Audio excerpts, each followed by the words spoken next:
Hey, what's up fam? Welcome back to the channel. Over the last week, I've done several videos about the stimulus package and the programs that the stimulus package offers. Today I'm going to do a quick recap of those programs. Now, the first one I'm going to start with is the EDL, which is the Economic Injury Disaster Loan Program. That program offers loans from $10K to $2 million. Now, the first $10K of that loan is forgivable. It's really, in essence, a grant. Any amounts above the $10,000 is considered a loan and you will have to repay it. Now, who can apply for this loan? Businesses with less than 500 employees, self-employed folks, independent contractors, and sole proprietors. What can you spend the money on? You can spend the money on general operating expenses, things like rent, mortgage interest, utilities, things that you would normally have as an expense to operate your business. Now, one of the rules or one of the requirements you need to meet is that you would have needed to be in business prior to January 31st, 2020. Now, what are the terms of the loans? You'll have an interest rate of 3.75, and if you're a nonprofit, your interest rate will be 2.75%. The first 6 months of the loan, your payments will be deferred. You'll have a maximum loan repayment term of 30 years. So that's the EDL. The next loan program being offered through the stimulus package is PPP, which stands for Paycheck Protection Program. Now, this particular loan can go up to $10 million. And here's the great thing about it. It's 100% forgivable if you do not lay off any employees or you rehire already laid off employees by June 30th, 2020. Now, the way they're going to determine the loan amounts as it relates to the PPP loan program is they're going to take 2.5 times your average monthly payroll costs. How do you apply for the PPP? Well, you apply for the PPP through a bank or other lender who is a SBA 7A lender. You can also go through SBA's website to apply as well. And I'm going to leave that link for both the EDL and the PPP, the SBA.gov link down in the description box of the video. To qualify for the PPP, you would have had to have been in business prior to February 15, 2020. Now, there are some specific requirements around how you can spend this money though. Here are the expense categories you can spend the money on.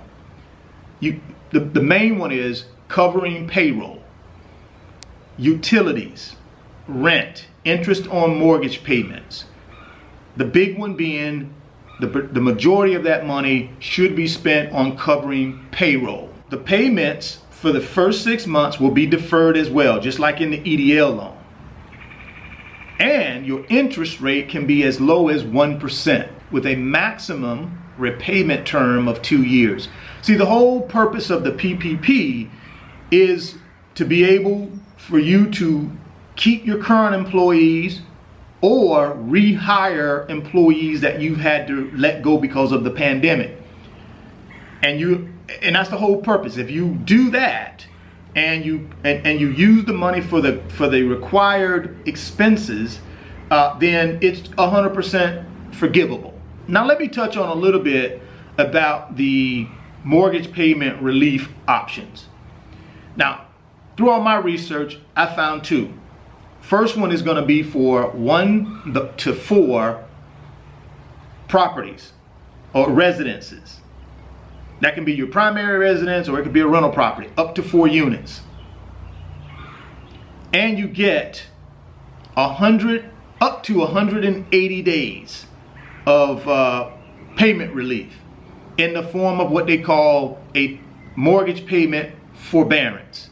And all that means is you would go to your lender and request that your payments be deferred, or that you not be required to make payments for a certain period of time. They call that a forbearance. Now, according to what I've read and researched, your lender can't charge you any fees or any penalties, and they can't report you late to your credit to the credit bureau. They have to report you current. So you can get up to 180 days of I call it deferred payments in the form of a forbearance agreement. That's for 1 to 4 family residences. Now, for multifamily, which would be 5 units and higher, you can go and request 30 days of deferred payment. And then after that, you can request up to 2 30-day extensions. Here's what I would tell you to be careful with, though, with forbearance agreements.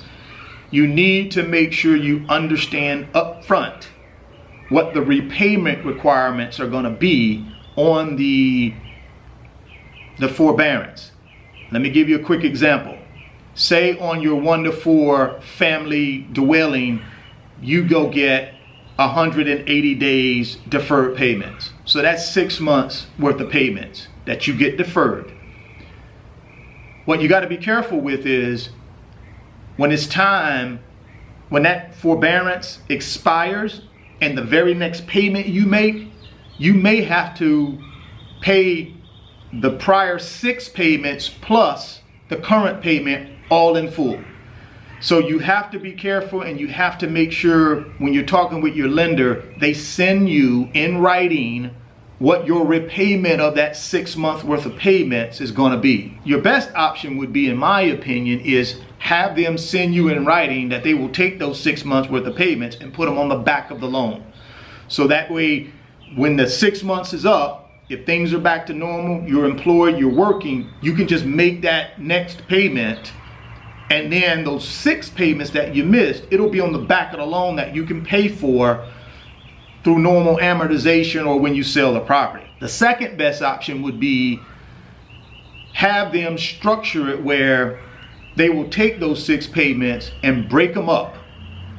And for instance, over the next 12 months, they'll take 1/12 of those 6 months worth of payments and add them to your payment for the next 12 months. And you can get caught up that way as well. And it won't be such a blow to you because you only have a little bit of it in each payment for the next 12 months.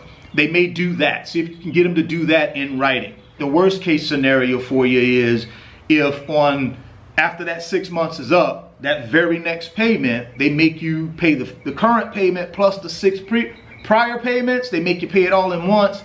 That's a disaster for a lot of us. Some people may have that kind of cash on hand where they can do that.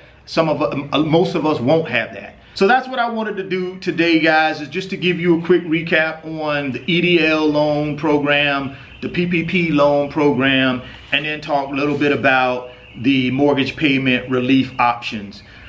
If you got questions, drop them down in the comment box. Also, I'm going to be doing a live stream tonight at 6:30 p.m. Eastern Standard Time. So April 5th, 2020, 6 p.m. Eastern Standard Times. I normally do that once a month just to be able to answer questions, whether it be about the stimulus package or investment ideas and my investment strategy, things like that. So if you're interested, stop by the channel tonight at 6:30 p.m. Eastern Standard Time, and we'll have a good hour-long discussion where we can toss around some ideas and answer some questions on the live stream. If you're stopping by the channel for the first time, please consider subscribing, share the video, and smash the like button. It helps the channel and it helps me too. Thoughts become things. If you can see it in your mind, you can hold it in your hands. Always chase your greatness and never stop believing in yourself. And I'll catch you on the next video. Peace.